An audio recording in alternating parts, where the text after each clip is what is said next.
না করে আমি কোনোদিন মরবো না। বিষ্ণু সাল্লাল্লাহু আলাইহি ওয়াসাল্লাম আমাদেরকে জানিয়েছেন তোমার জন্য যে রিজিকের বন্দোবস্ত, যেই অ্যালটমেন্ট আছে, সেটা ভোগ না করে, উপভোগ না করে তুমি মরবে না, এবং সেটা আপনি উপভোগ করবেন, আপনার কাছেই আসবে। ধরুন আপনারা যে ফল আমেরিকাতে খান, এটা কি আমেরিকায় চাষ হয় ফল, নাকি কানাডা মেক্সিকো থেকে আসে? এখানেই হয়, আবার বাইরে থেকেও আসে। লেটস সে আপনি যেই অ্যাপেলটা দিয়ে আজকে ব্রেকফাস্ট করলেন, যে অ্যাপেলটা আপনি খেলেন, এটা মেক্সিকো থেকে এসেছে। ওই অ্যাপেলটা যখন কুড়ি অবস্থায় ছিল, মুকুল অবস্থায় ছিল, তখনই ওটার মধ্যে আপনার নাম লেখা। এর মধ্যে কত পাখি এসে ওই গাছে বসেছে, কত মুকুল নষ্ট করেছে, ওইটা নষ্ট করে নাই, কারণ ওইটা আপনি খাবেন।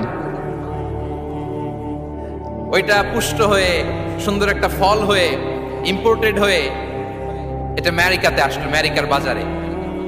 অনেক মানুষ ওই ফলটা সুপার মার্কেটে যে ধরে চড়ে নেড়ে আবার রেখে দিয়ে চলে গেছে, নেয় নেই। ওইটা সে খাবে না, কারণ ওইটা আপনার রিজিকে লেখা।